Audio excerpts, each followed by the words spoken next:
Relieved at having bested the Guardian, the Trebhum now found themselves seeking the help they had been promised. Who would answer their questions in this place?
Even with the light, the maze was difficult to traverse.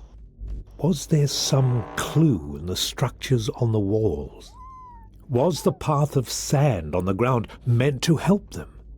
Perhaps others had walked in this place long ago and tried to leave a path for those who would one day follow them.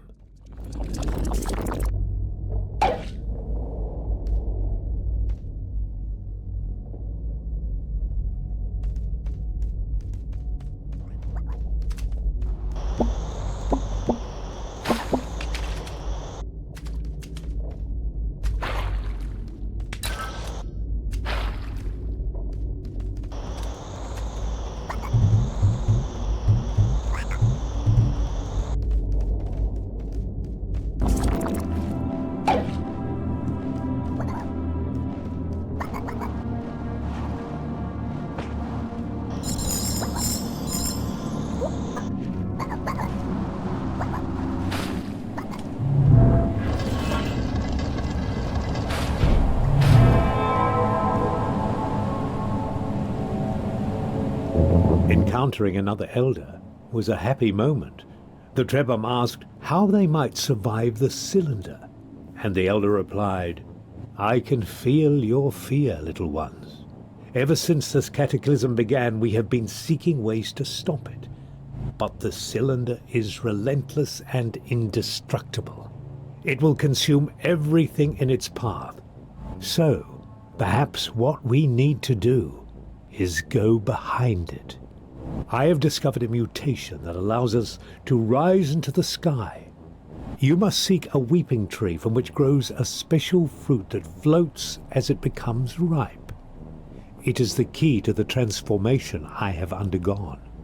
With it, you can use geysers to float well above the cylinder's height. My only regret is that I have grown too old and weak to help you with this task. If you find any glimmer of hope on the other side, remember me. Farewell."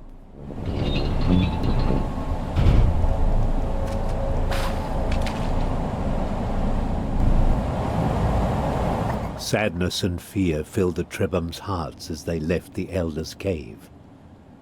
Their only path to salvation was full of uncertainty, and they could not forget the thing they had seen lurking behind the cylinder, casting a dark shadow over this glimpse of light.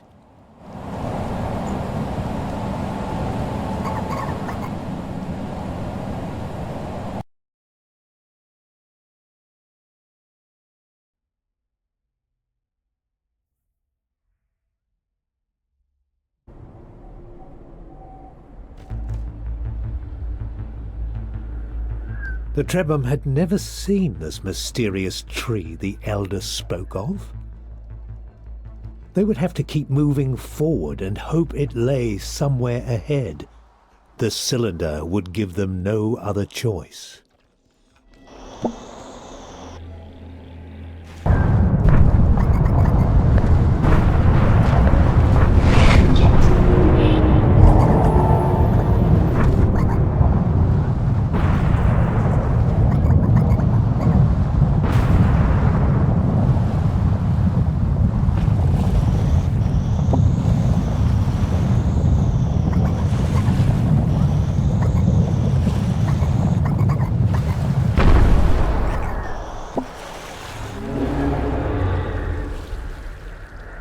What was this monstrous creature?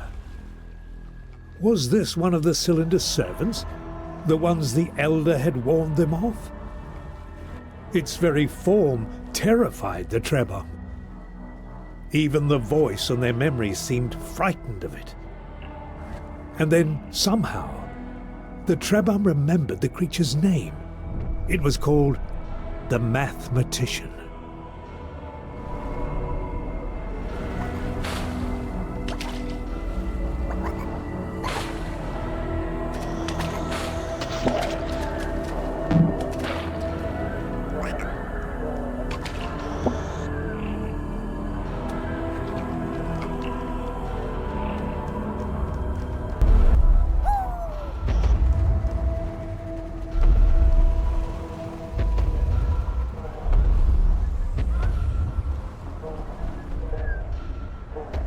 The mathematician vanished as quickly as he had appeared, back to what?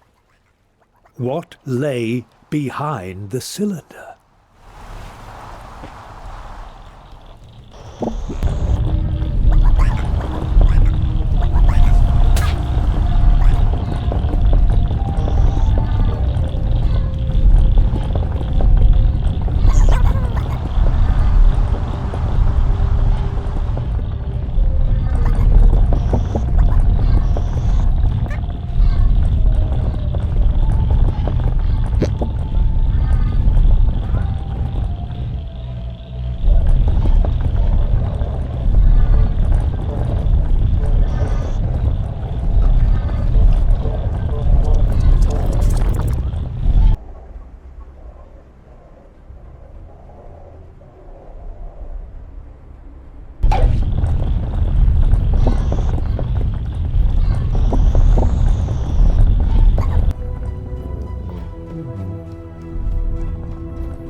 Finally, the weeping trees that the elder had told them to find were within the Trebhum's grasp. But though the Trebhum were happy, they realized that they faced a new challenge. The ripe fruit were floating out of reach, and the others were enclosed in a hard shell. They would have to find a way to crack them open.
Even with the ability to float, overcoming the cylinder would have to be done very carefully. What they needed was a geyser that was well positioned, close to the cylinder, when it lay still, or their plan would never work. They would have to keep looking, and meanwhile they would try not to think about what sort of monster could kill one of the flying serpents.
In the dream inside the strange giant's mind, the voice that spoke to the Trebhum seemed different.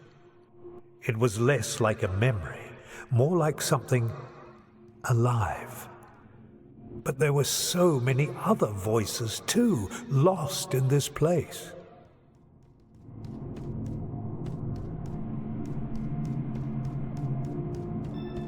I remember the mountains of my home, the vast forests, the clouds hanging low overhead, the cities in the valleys where the rivers ran.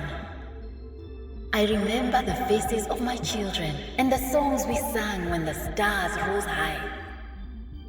But I have forgotten the names of all these things, and slowly one melts into the other. My children will become mountains, the forests will become songs, and then all will become one and be nothing. There was something hidden in this place, and the voice wanted the Trebhum to find it. I remember a city built in the desert, in defiance of thirst. When night fell, it shone like a jewel, and even the stars envied its brightness. Poets and scientists gathered from around the world, and its great observatories scoured the sky for wisdom and beauty. That is where we first saw the new star. Each voice was a memory, a song from a forgotten time, slowly fading. But some of these memories were Trebhum memories, memories of things the Trebhum had once been capable of. Perhaps, the voice suggested, these could be reclaimed. I remember how our towers stretched out to the sky, yearning for the stars. They were symbols of our best and our worst. I remember our voices echoing in the canyons as we fought for change, for a world that was different. Then it came, and the towers fell, and there was no more difference. Where are our voices now? Where are our songs?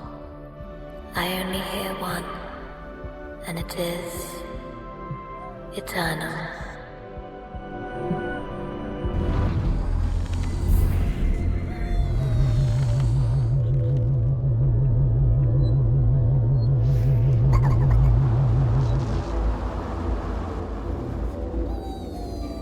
A profound feeling of futility overcame the Trebhum. Despite having miraculously survived their encounter with the mathematician, they were back to where they'd started. To make matters worse, ahead of them lay the cold and snowy lands of the tundra. Not a very nice place for Trebhum who are not meant to live in the cold. They would have to push forward against all odds and pray that they could find help.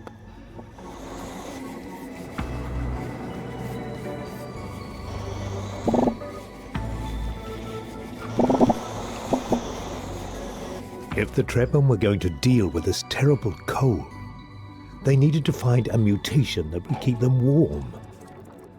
Their memories suggested that the answer lay in the odd little purple furball that grew where the beautiful snow corals rose from the ground.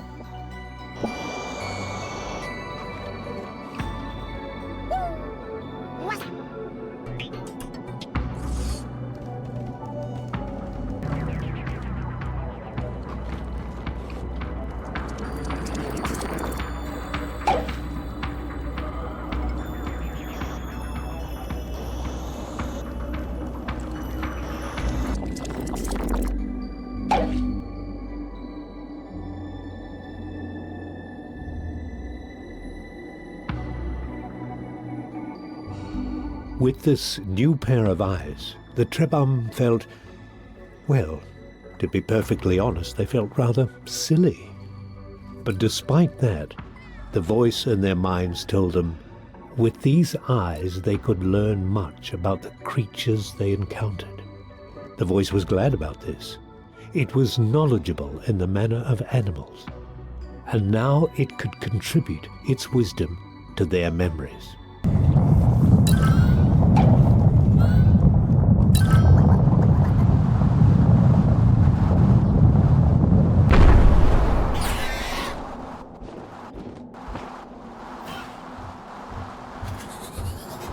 This time, the Trebhum knew what they were feeling.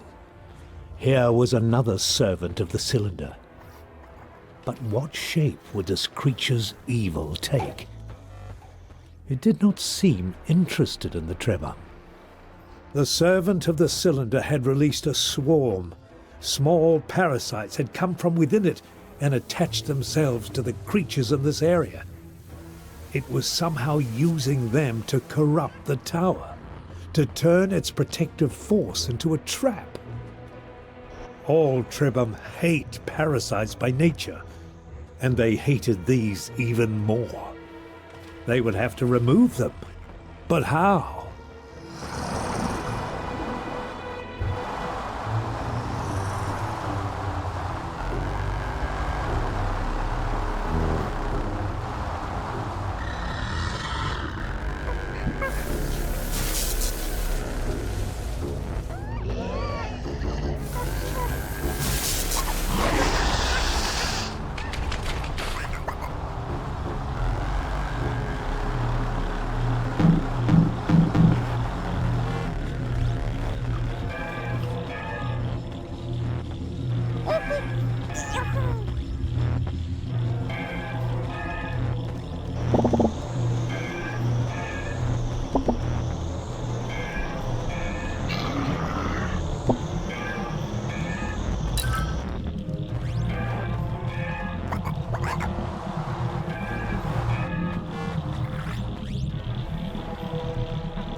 This place made the Trebhum uncomfortable.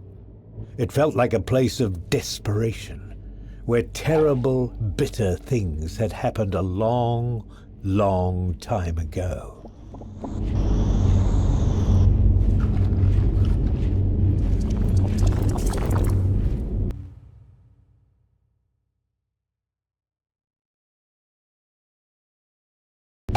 There was something strange about this new body, the Trebhum thought. It was powerful, but also a little frightening. They now had the ability to mix ingredients in order to create projectiles with which they could attack other creatures. This new power might be necessary for their survival, but they would have to make sure to use it carefully, so they would never become as cruel as the servants of the cylinder.